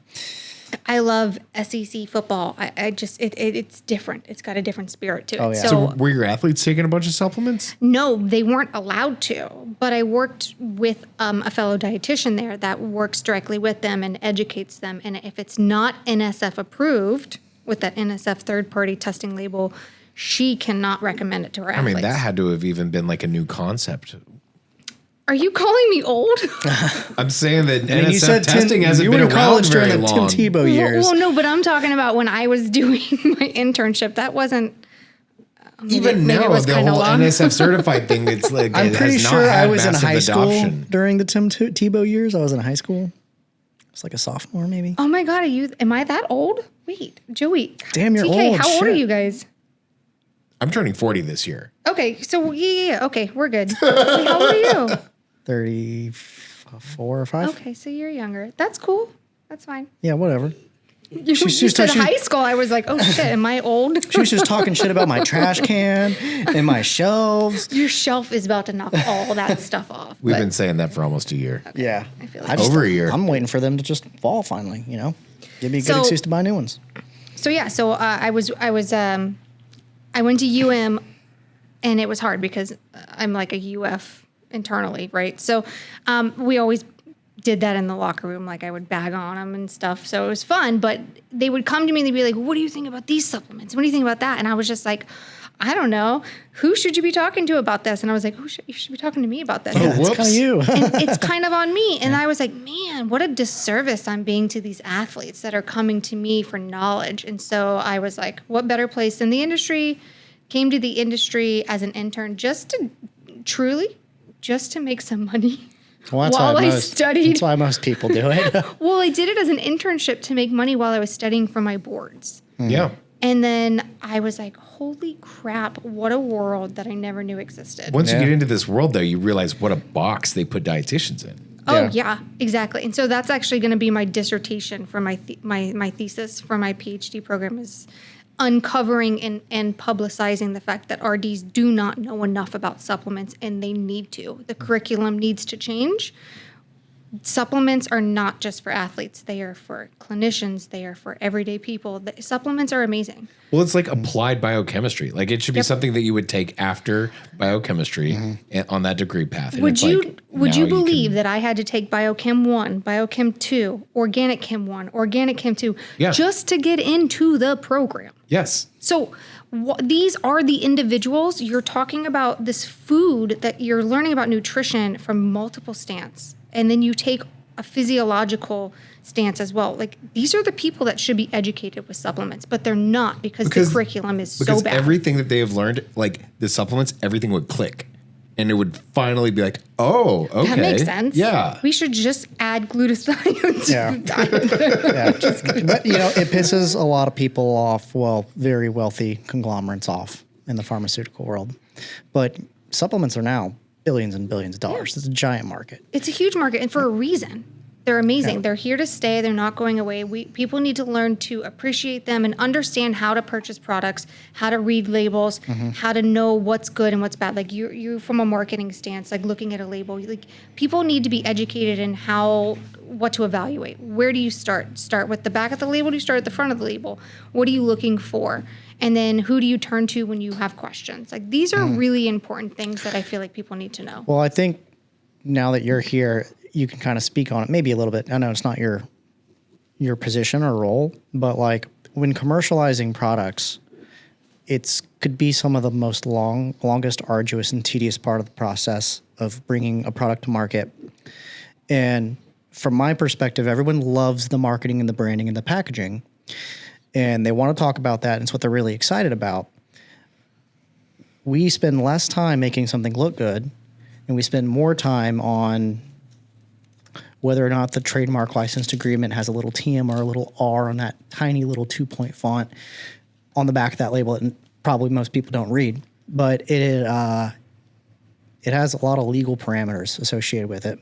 Yes. And there's also a lot of parameters based off of kind of what we were talking about earlier about ensuring to not just the customer, but the litigation attorneys, the people doing the testing, the manufacturers, and everyone that's a part of the business side of this to ensuring that the product is legitimate. Therefore, you cannot get your pantsuit off. And this is the difference between somebody spending a couple $100 on somebody on Fiverr to design their label and having somebody make a product that does it dirt cheap on low MOQ. At least you're familiar with the hoops that you really need to jump through. For the people listening, yeah. And I know we have clients of mine and yours that listen to this. Yeah, they're going to nod their head and say, wow, TK said this in the first 10 minutes that we talked, and I didn't believe it because I cared a lot about what the logo looked like. And I'm like, well, the money that you're spending, 90% of it is going to go to this arduous little small details of us going back and forth between you, your co-man, and whoever you're buying these ingredients from in getting these little details right. And we're going to revise your label up to 20, sometimes over 30 times. And if you have 20 different SKUs that you're doing simultaneously, we have revision files that we archive for every single one. We have people who are on V20, V30, and let's say you have 20 versions of those. You have in an archive hundreds of different iterations of that label. Now, that iteration may be a simple change of a difference of one value of a % daily value on the supplement facts panel. Or it may be whether or not we capitalized or italicized or boldened something on the supplement facts panel. But all that stuff contributes to the legality of how those things are supposed to be properly labeled. And this is where most people pull their hair out because they're like, hey, we're spending money doing this. We're turning our wheels. They're paying us to do it. They're not selling their product in the market. And so to them, it's just a burn. And I totally understand with that. And I want to empathize with it because I'm like, look, I'm not cooking it. I'm not cooking the product. I'm not making the steak in the back. I just need to know what's the steak, what's it supposed to look like. And there's this triangulation that happens between us, the customer, their co-man, and the co-man usually acts as a liaison for the ingredient supplier. And if those 4 different entities are not in sync and communication with each other and providing a trail of documentation in a way that everyone can follow, then there's going to be a miss. Which creates a vulnerability for your brand. And yes, it creates a vulnerability for your brand. And also, The more buttoned up you can get all those things, the stronger. this is the way I like to explain it to clients. Going into a label file after it's basically been mostly buttoned up is like performing heart surgery again. You want to do heart surgery once. You want to cut into somebody's body once, do all the stuff. And the more times you go back to it to revise it, the more variables you're introducing for a new error to be made. And that is so true. And the more versions you have, the more multipliers of variables of mistakes that are going to happen. And Mike Roberto brought this up one time in a podcast a long time ago. He's like, why are there so many mistakes? I see mistakes on labels all the time. And we did like 2 projects with him that he did the label review on them, and he missed a whole bunch of shit. We're like, see, Mike? There you go. Yeah, like when you get into the game and you actually play it, you see that there are more variables that are associated with other parties that you can't control because people are on vacation. People are traveling to do podcasts. People are just like, hey, you don't spend enough money for And with it's us so for much us to easier really care. to like scrutinize someone else's label and poke holes in it than to make your own perfect. But usually that's the issue is that they're just variables out of the control, and they've gone in and they've fucked with it so much that now it's become Frankenstein. You go from heart surgery to beating the dead horse. Well, that's exactly. So what I want to get at, and this is not your role, but like how can we find a way to make that more efficient for clients so that part of the process does not have to be something they lose sleep over. You work with good companies that have all their shit together. And submit the labels to the trademarked ingredient brands So- before printing. Right. Which So is we one thing that get they do. the labels and we review them and we flag things. So if I see something on a label and I'm like, hey, the dose is wrong for the claim that you're making. Like this is a legal issue. Like I don't know if this is intentional or if you just aren't aware. But like you cannot put that dose with that claim. And so we work with them. And so you need to work with reputable brands that are going to help you through this process, especially if you don't know what you're doing, especially if you're an upcoming company, right? What I find is that a lot of clients probably don't know completely what they're buying. Right. And so they need... No, because they talk to somebody like me and they're like, I trust Joey to do it right. And or their co-man, right? And somebody who's helping them do their formulation and their pricing and their flavoring and all that. And they don't know what tools are available for them for what they can use a lot of times. Some suppliers do better than others. There's some ingredient suppliers that don't do anything at all. I have to rip their logo off of some JPEG on the internet somewhere. And I'm like, this is not right. This is not right. I shouldn't rasterize this. And I know that the logo is not, it's not keeping fidelity on a vector file that I can print. I know I'm getting real technical, but like it's not only is it not going to print well, but this is not what they trademarked to the government. So they have a file that's a master file to do that. And there are so many ingredient suppliers that simply do not provide it. And I'm like, this is your IP. a lot of people don't know to ask because in a lot of cases you don't ask, you don't get. Yeah. So I would like to see, from my perspective, Q was good. Q was huge. So like I have all their stuff, but I ensure that when somebody's going to be using one of your ingredients, I know that you guys have a vetted protocol with the co-mans in order that they have to sign off on that stuff to provide that stuff. As long as they do it. As long as they do it, yeah. Now it's not my job to vet that, but I can usually tell if they're... You learn what we do. Yeah. You start to recognize patterns and Right. things, and you'll When be you like, work- "Hey, are you sure that you're using this appropriately?" When you work with reputable co-mans, they do that check process too. So you know that if they're doing that, even though it's frustrating, it's a good thing. TK, I feel like you got burned today. Like I feel like you I get needed burned. to vent. I get You burned, get burned every day, I get burned yeah. on He's this like- every day. he's like, I needed to just let it Well, out. here's the thing. All these people here, they're expensive by the hour. Oh, for sure. So if somebody comes back and they say, I need to change this, and they come back the next say, oh, I need to change it again. And they come back the next say, oh, I need to change it again. After a period of time, and you do that for a month, it cost me $1,000. yeah. So I got to charge you $2,000. You know who doesn't want to pay $2,000 for changing a 3 to a 2? The guy who's doing a 500 unit MOQ. Absolutely. So that's the point that I'm making. And you're saying you get, yeah. this company that we're the building we're sitting in, that's the biggest loss of money that we have is people who do not have a good system of protocol to work between that triangulation between those things. And the person who loses the money every time is me. Every time it's me. The ingredient supplier is not going to lose the money. They get the money for selling the ingredient. They don't care because they're selling by weight. The manufacturer gets it's sold by units, right? So they're going to get the money whenever they pay it. I work in time, so I just lose hours of my life. And then everyone here gets paid because they worked it. And they want it done yesterday, the customer. Yeah. So the only one who truly loses money in this entire transaction is me.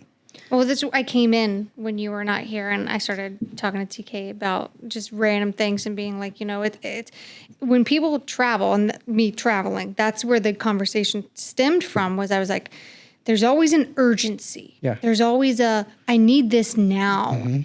And I'm like, sometimes patience is a virtue. Well, if it was all bundled in one go, this is why I'm going back to that surgery thing. Yep. It would get done the first time. Well, because he was like, people send me random shit here and there and back and forth and back and forth. I get And screenshots, I get DMs, I get Instagram screenshots, I get napkin formulas, I get everything. I do. I can show them to you. I drew this at the bar. I want this on my label. But there are some manufacturers that vet this really well. Compliant. Yeah. That have a good protocol, and they will send me everything on one single document, and I can go and I can make that label in one go. And I can send it off to them, and they'll come back with a few little things. Just change this. We change it 2-3 times. It's good. It goes to market. There are some people who live here in this limbo for months. Well, I'm sure you see projects that come in and you see who they're representing, like individual branded ingredients. And you're like, oh, this is going to be a very streamlined process. And other ones you're like, ooh, this is not going to be so fun to do. Yeah. So I feel like for you, when you work with customers, maybe knowing who you're working with, like Kiowa or other branded ingredients that have their SOPs in order, you're going to take on those projects quicker than other projects that come in and being like, I'm not so sure if I want to touch that. Well, I do know that they're more profitable short-term and long-term for me. Yeah. Because what I like to see in our customers isn't necessarily somebody's ability to have the most amazing product. That's the things that y'all care about. What I care about is scalability. I care about, can you make this quickly, sell it, and then come back and make something new, and then make more. And we also broker the labels. So if somebody orders 1,000 labels first time, and they run, and I make $100 off of it, if they come back and do 10,000 the next time, and I make $1,000 off of it, and they come back and they do 100,000 the next time, and I make $10,000, I want to see that. So like over time, they become a good partner for us if they're moving, if they're scaling, if they're rapidly being able to launch things. If they can't get through that hurdle, usually a lot of times they die there. Yeah. They just run out of money. You want to taste some stuff? Let's taste. Sorry, guys. That's my soapbox. I'm sorry. It's okay. But I know this is It about has to get out there. glutathione, but it's important because trademarked ingredient companies like you guys are a pivotal part of that process. And for the people who listen to this podcast, a lot of them are brand owners. Yeah. And so they deal with this on a day-to-day basis. So they want to know, how do we get that better? How do we become more efficient? Exactly. Let's make it more streamlined. Why are we getting tied up in red tape? Well, sometimes the red tape is because of you. So I get that. And it is important for people to understand that and to work with other good companies. They're going to help the process be more streamlined. Yeah. So speaking of labels. How much did you say this product was? The retail price? So... These are chewable tablets. These are chewable. Okay, so I will preface that I haven't tried any of these products. I was waiting to try them with you. They all contain Setria glutathione. This one is a hydrate recovery, but it's really like promoted as like you're going out partying, you're gonna have some drinks. So this is like a drinker's product. Yeah, take these chewable tablets. Interesting, because it doesn't look like one. So this is a What the one-pack. fuck is Japanese raisin for? See, you didn't even notice that. Of course, there's a Setria glutathione in here at 200 milligrams. It's there to confuse you from chocolate chips. It's there. Fucking Japanese You know raisins. what's funny is I saw the prickly pear and like, oh, that's the flavor. Okay, cool. No, that's an active ingredient. Prickly pear? Yeah, Japanese Japanese raisin. Ficus indica is good for. Here we go. same I thing. just set Yeah. Joey off. All right, yeah. Okay. But Japanese raisin. So how much glutathione? I'm over here at 200 mg? WTF. It should be 250. Okay. Should be, but But doesn't you have mean to it eat is. both of them. Oh, more like Tastes like a vitamin. Oh yeah, Tastes like a Flintstone like a vitamin. Flintstone vitamin. I'm having two. Not too. I want my full dose. I want that I get glutathione. the thiol group. It's not farty. It just No, tastes like a but- vitamin. It's there though. But it's definitely Oh, there. I just got it. Okay. It's in there. Yeah. Now, Joey, what did you mean not- by they taste the thiol group? The SH The of sulfur. the compound. I know, I'm just trying. Yeah. It's barely there. We've gone over this. It's The not sulfide it's not, hydrogen. It's not like plasma surge where it was palpable. I could eat that. But That's you not know bad. what? It's not that bad. I like that. Especially when you consider what you're getting. Can I get some of those capsules over there? I'm gonna get so glutathione my skin's changing I just colors. took 2 of those. Those are my favorite. Yeah, Those are Is beautiful. it a 2 capsule dose? it is. Sure. I remember seeing those It's 2 for labels $2.50. at the label plant, and I was like, "This is going to be awesome." It just looks so Well, it amazing. goes back to the whole mechanism of how it does this recycling of vitamin. So, okay, So here's the thing. this is the one thing I wanted to talk about. We didn't get to touch on. So I got the question the other day is why is glutathione the master antioxidant? Why is vitamin C enters the chat? what about vitamin C and vitamin E? They're antioxidants too, right? Like why is glutathione better? And I'm like, okay, so my initial response was, glutathione is in every cell. It does all these amazing things. So is vitamin C. Vitamin C does it, but not to the extent that glutathione does. So now was the opportunity that Joey and I were going through this whole recycling process of how glutathione actually helps reoxygenize ascorbic acid. Yeah, well, I can literally see the picture. I just have to. I have to write it out. Vitamin C becomes dehydroascorbate, and it loses It loses hydrogen. the hydrogen ion. Loses the hydrogen ion, And in order to get that back, it's got to come from somewhere else. and it comes from glutathione. Reduced glutathione. Yep. So glutathione gives that hydrogen back to dehydroascorbate to make ascorbic acid. Correct. But in the process, it becomes GSSH, where these the two oxidized glutathiones form. without the hydrogen ions start to come together. Yep.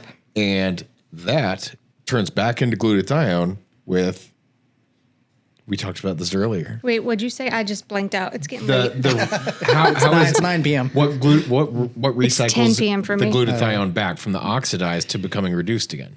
NADPH. Correct. And then it becomes NADP plus. NADP plus. So Yep. you could say that NAD has a role in recycling glutathione. Glutathione has a role in recycling vitamin C. Yep. And this is called the glutathione It almost looks ascorbate cycle. like an infinity cycle. Yeah. Like it goes like this. But it's like 3 rings. Right. It Yeah. just keeps going in different cycles. And so that's why when we were looking at it, and I was like, oh my gosh, I have to like really thoroughly investigate this. But really, truly, what's happening is the fact that glutathione in the reduced form is contributing The H. the hydrogen molecule to ascorbic acid to help it To go dehydro. So it, To make it. right. So ascorbic it's acid. because it's in the oxidated form. Yeah. And it helps to take it takes vitamin C from the oxidated form that isn't beneficial to the active form back to ascorbic You acid. could say ascorbic acid is reduced ascorbic acid. I mean, Yes. or it's reduced dehydroascorbate. You know what? I knew we were gonna talk about this, and I wrote it down because I was like, I'm gonna forget this. So vitamin C, right, scavenges reactive oxygen species and free radicals in the blood. When So- vitamin C neutralizes a free radical, it becomes oxidized. So that's that DHA. Dehydro. Yeah. Then glutathione, the reduced form, helps to reduces the oxidized form of vitamin C back to its active form, ascorbic acid, through the dehydroascorbic Ascorbate. reductase Yeah. enzyme. And then this recycles restored vitamin C antioxidant activity, continuing to allow it to protect cells from oxidative damage. So one antioxidant perpetuates the life of another. Exactly. So that's why it's the master antioxidant. Where I use the analogy. Does Batman Ghost and tell Robin. you that, though? Does Ghost tell you the brilliance behind this formula? No, you know what they do say is exactly what I was talking about earlier. Look how fucking sexy this package No, but is. on the side. Well, yes, love that yes, green yes, lid. yes. I love the lid. This is goated But for it me. feels Yeah. good. It's all soft touch. I love that it's subtle on the bottom, but that Does it that say lid like what it pops. does? No, but it says No. exactly what I was saying earlier is you don't need to. Oh, yeah. That's what we were It saying. says it Don't right give here on the the side. narrative. Ghost Basics was conceived because some things don't need to be overcomplicated. Just fucking take it. I didn't know it said that. Yeah. Let me see. They said we inherently But it understood is that. inherently complicated. No, it's not. It doesn't need to it be. is. It doesn't need to be. Because if you know, you know. But it Which doesn't. is But the not problem is basic. the consumers don't know. No, but people trust Ghost. They trust the brand. So Yep. if they're going to come out with a product, Speaking of which, shall we get into? let's try some. I want to try the All right. ghosts. So did you already take some of this? I had a ship. You son of a bitch. Which one was it? Was it The good? glow. Oh, that's the mango Margarita. Honestly, I didn't taste. I mean, I don't know. I just wolfed it down. Did you really? They all taste the same to me. You trying to get that chewable out of your mouth? Oh my God, how much did Yeah. It's glow. The farty. What are you gonna glow too The much? farty lingers a little bit on the Hold on, tablet. let me get some for old me here. you? We're looking for eggy It's smells. funny that we are looking for the What do you want? sulfide. I have his cup. He wants Oh, some too. you do want to try it. I asked you if you wanted to try it. You said heard no. margarita and you were like, is there some tequila in that? No, it's no alcohol. Eduardo's not a big drinker. But he, I'm impressed that it actually gives a little margarita vibe. Like I've Put a little salt rim well, on it. taste of tequila. I get it. I don't care, but I get it. Do you get the sulfide? You gave Yes. so. Did you, You do. really? I don't taste the sulfide at all. I think that it's brilliant that they chose mango because mango has a lot of thiol groups and sulfides in it. Is So, that like, that? you can hide it Is that the easier. funk that's on like a mango that you can? Yes. Yeah, you- okay. You can all right, hide yeah. it in a mango very easily. Yeah. But But that's like a natural flavor of it. I don't taste but any it's- sulfide. It's leaning into it because the mango tricks you. You know what's funny is I'm not a Good huge job. mango fan. Good job on this I like one. this. This is a good flavor. And it doesn't have like that synthetic-y taste that I hate so much in a lot of products. This is very, I don't want to say clean, but it I almost get a little alcoholic burn out. I was going to say, is it lime? How Is there are lime they in doing it? this? Is there lime in there? There's got to be. I think it's okay. No drink. explanation of it in the There's, like, ingredients. I drink it. What? There's like something. There's a botanical in here. I'm pretty sure because you've got astrion and verbasnol. I like it.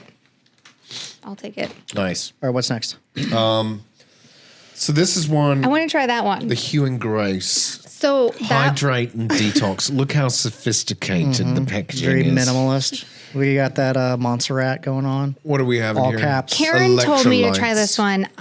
Fiber. I love drip drop watermelon flavor, which is weird because I don't love watermelon. So I was like, when she sent this to me, I was like, I gotta try it. Detox Hydrate. What else is in here? Who is Hugh and Grace? I have no idea. You think they're married? I don't know. Maybe it's their dog's name. If you ask someone from marketing, they would know. I don't know. All right. Do you want to try Hugh or Grace? I'm gonna go with Grace. What's the flavor? You gonna pour it? I'm gonna pour well, I it. gotta drink all this. Okay. Your dog thinks I have more beef sticks. Oh, look, so it's magnesium, fiber, and yeah. electrolytes. Why would they put fiber? Because I like a good poop. Because sometimes Oh, because it's detox. Duh. you need to poop a little Just in kinda- order to detox. I'm so tired. Just Did you want some detox? This smells amazing. smells good. This is a seedy, fruity watermelon. This is not a candy watermelon. Oh, I don't know if I like it or not. I like the flavor, but it's got something else on it. It's like kind It's Toxically. of thick on the mouth. it is thick. It's the Well, look, fiber, it's like folks. It's the fiber. Yeah. it's milky. It's milky looking. It's the fiber. The flavor's good. And it's the salts. So It's actually very Come on. mild. yeah, if I bet with water, it's refreshing. I mean, with ice, that'd be pretty refreshing. Yeah, I could do this. yeah. Hue and Grace with your Montserrat font. very elegant. Very Ooh, elevated. elegant's a good word for this. I like that. Well, that's what they're going for. Come on, Is this elegance? It's just tastes a as snooty as it simple- looks. It's minimal. It does. You know what? They nailed it. yeah. I actually will drink this. Look at that ampersand. That flavor Look is at that the ampersand. vibe of the packaging. That Because- that just looks like it belongs in a boutique fucking furniture store.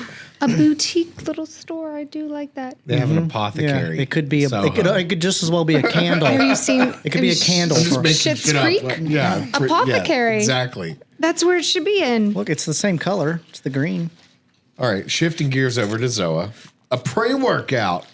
Oh yeah, well, that's what I want right now. Wait, so that's the one I'm a little worried about. I know I'm only drinking a Don't little be bit. afraid of the beta-alanine. It'll only It's- make your lips it tingle has for a little bit. I want to crush it. 200 milligrams of caffeine. Yeah. It's got a decent amount of beta alanine. I don't remember how much. A lot of trademarks in here. Oh, there's another Hue and Grace. Yeah, there's a second product. I haven't tried that one yet either. Oh, glutathione, prebiotic magnesium electrolytes. I bet I'd like this. What flavor is that one? And lemon. Lemon Revive. I just get really another wanted shaker. to try the watermelon one. That's great, though. It's a great watermelon. All right, Zoa. Yes. Quit giving so much. Oh my God. I know. I gotta take big gulps. I know, he's like half a cup. I need to aerate it more on my next sip. Ooh, that's got a milky look to it as well. It's got botanicals in it. It's got that guayusa, so it's not like straight up caffeine. They use Oh, a it smells good. botanical. Smells good. So this is the rocks. Cherry Zoa. lime. It's a cherry lime. Dwayne the Rock Johnson approved. I'm so scared that if my face is going to show anything if it's bad. Oh, that's good. I think it will be. Oh, that's good. Tastes like juice. Oh, that is good. It's really the good. smell was not good. Oh, it smells fine.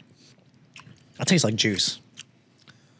The lime fights the cherry a little bit. I want like the it. cherry to pop through, but they're sharing the stage 50-50 on this. I would say. Beta alanine on my tongue for show. Yeah, it gets me It kind of reminds excited. me of something. Yeah, lifting weights. Give you that pump. No, there's it reminds me of like a fruit pop, like a Yeah. certain. Do you taste the ice? Is it a slushy? Kind of. You know when you get the cherry slushy? I get Yeah. that. I think that's good. That's the best so far, I think. I really like Hue and Grace. The what? Really? It's probably because I'm getting old. You like the light. You like the No, Like- you usually like the louder stuff, and I usually like the more mild stuff. Oh my gosh, your dog thinks that I have more food. I'm very proud of how Ghost leaned into the sulfur with the mango. I think They just don't miss, dude. They don't miss. It's empty. but Hue capable. and Grace didn't do any leaning. They didn't need to cover anything.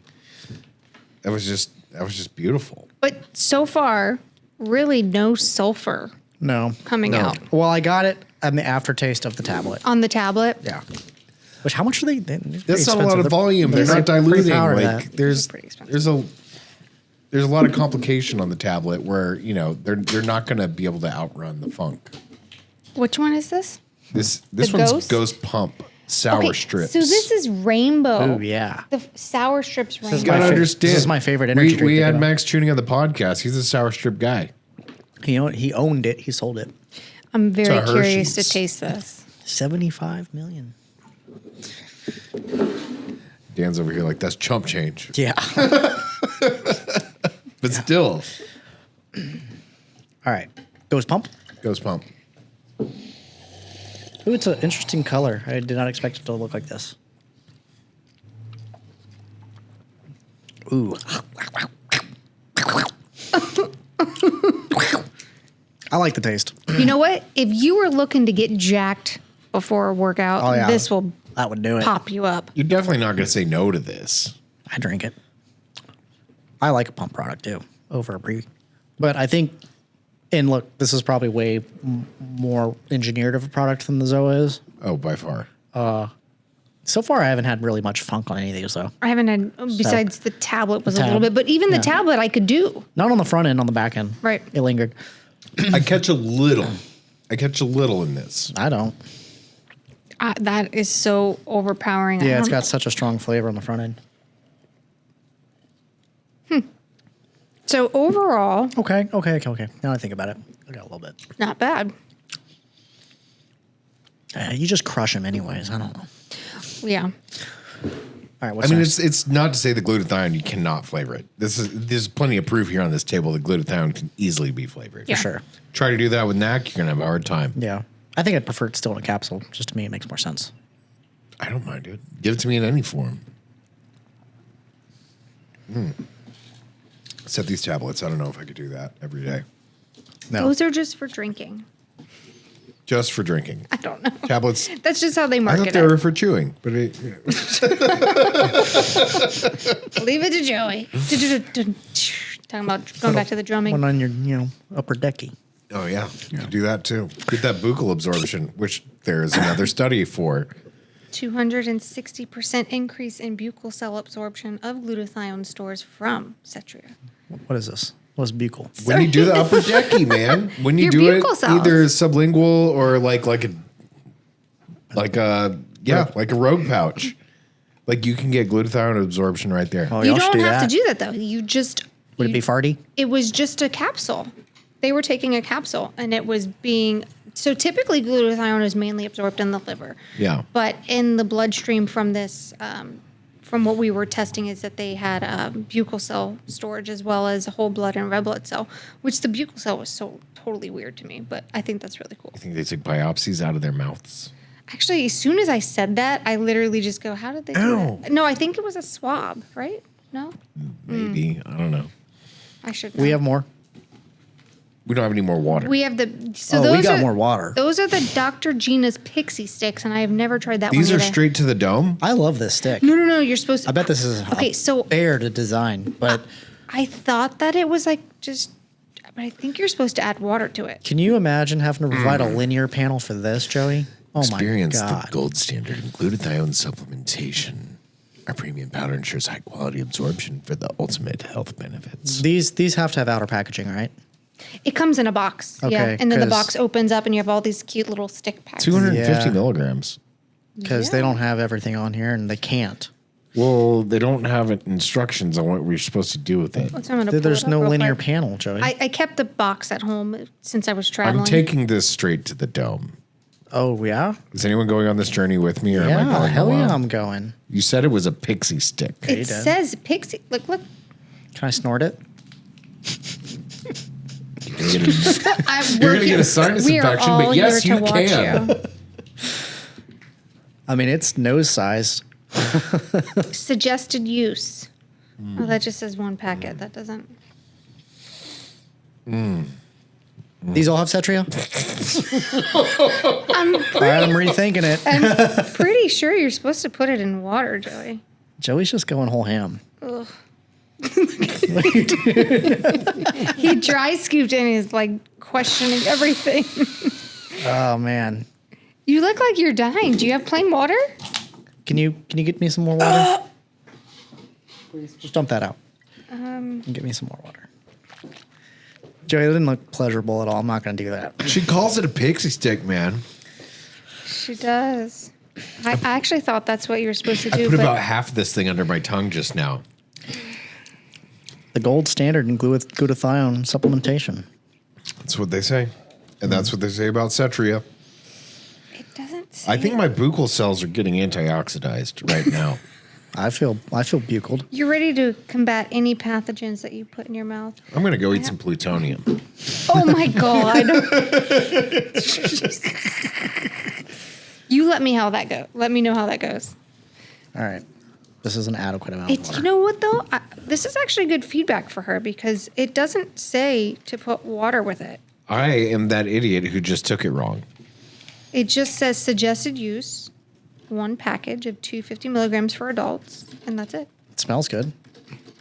Looks like an orange flavor, which orange covers a multitude of sins. Does it not have a flavor? Yeah, it does. Fruit punch. Then why does it have an orange cup with orange slices on it? That's a fruit. You are correct.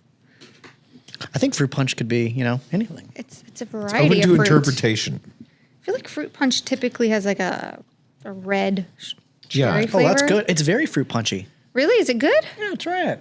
It's great. Did I just do it this wrong? I kind of get Ooh, it. it smells like fruit punch. Yeah. Do not put straight under your tongue. Oh, that might be my favorite. You get a little bit of the sulfuric on the tail end. Yeah. But in fruit punch, it's not It's bad. minimal. No, it's good. I could drink that. So we've covered the flavorability. Good. I think this is fine. Works in a capsule. Can work in a Chewable tablet. A pixie stick, but just make sure you mix it with water. Oh, dude. It's not okay with beverages and gummies. We talked about that earlier because of stability issues. But you're working on a solution. There's a bunch of teams working on a solution trying to combat that issue. So We can get glutathione in everything. I would love a gummy. I am a gummy fiend. I take everything in a gummy. I was telling you about the Cognizant gummies. Like I have them on my desk and I just like pop them all day. I do the same thing with creatine gummies. Oh, I love. So since you just brought that up, what is your favorite creatine gummy? We have a client called Alpha Power Performance. I'm gonna have to try it because They're really good. They taste just like Big League Chew bubblegum. what? Like just okay, like it. so I love to create gummies, but they're rather expensive. And between my husband and I, we go through them very quickly. Mm-hmm. So we've switched, and I bought a couple different brands, and they're not good. I'll show you the packaging we did. All right, we'll have to do that later. They're really good. There's a lot out there. Come on, it's 5 grams monohydrate. Like, Yeah. it's hard to screw up. Just make it taste good and make it actually creatine. But that's the thing. I always just go for something that has Creapure in it. Create Just- failed their test. Again, who did what? Didn't they? Didn't we go No. over that last podcast Created? on the Now Foods thing? Yeah. Stop. Mm-hmm. But they use Creapure. But it degrades in the pH process of melting it down. So how much? The road to hell is paved with good intentions. Yeah. Okay, so how? But that was like a year and a half ago. They very well could have fixed that by now. They probably did. It's unlikely. Okay. Yeah, bee bites create. Doesn't that make sense though? You put creatine in an acidic medium to try to turn it into a gummy. It's going to turn into creatinine. That's why I thought they were using an appropriate amount of overage to combat that issue. It doesn't matter. Whether it's 1 million milligrams or 1 milligram, you put it in acid, creatinine. That brand that we did, they have what is it called? That test that you get? Creabev. What are you talking about? No, like third party test that you get that NSF? Informed. a C of A. BSCG. They have a C of A, and then they have a third party. They have a identity test that provides it on their website Good. I'm glad that they're doing something about it. per batch. I think that's pretty cool. So, is there where can people find Setria? You guys have an Instagram? I feel the beta alanine, and I'm ready to pick stuff Do you up. really? Yeah, I'm getting hot. How much did you drink? I don't know. Enough. Less than half a serving. There's just- a lot in there. So Setria, glutathione.com. Yeah. And then there's like a where to find page where you see all these You products. guys have More. glutathione.com? Cetriaglutathione.com. Cetriaglutathione.com. Okay. No, we don't have that domain. That'd That would be be cool. Hey, marketing. Get on that. Be awesome. That'd be really neat. Yeah, Do you have an Instagram? we do. We do have an Instagram. I was going to say, I thought Setria tagged me in a couple things before. Yep, we do have an Instagram. Again, it's that redheaded stepchild. We are trying to bring her up to the same space and speed as Cognizant, but it's a process. Okay. Got to keep running studies on it and keep revamping it. Well, And, where can people find you online for like all your posts and content? I don't know my handle. Aren't you the picky RD? I think it's like the Picky Sports RD. I don't know. Now I have to look this up so people can find you. She's like, great. You've actually been putting up some cool content lately, and I just wanted to. You know what's funny? I had like an epiphany the other day, and I was like, I've done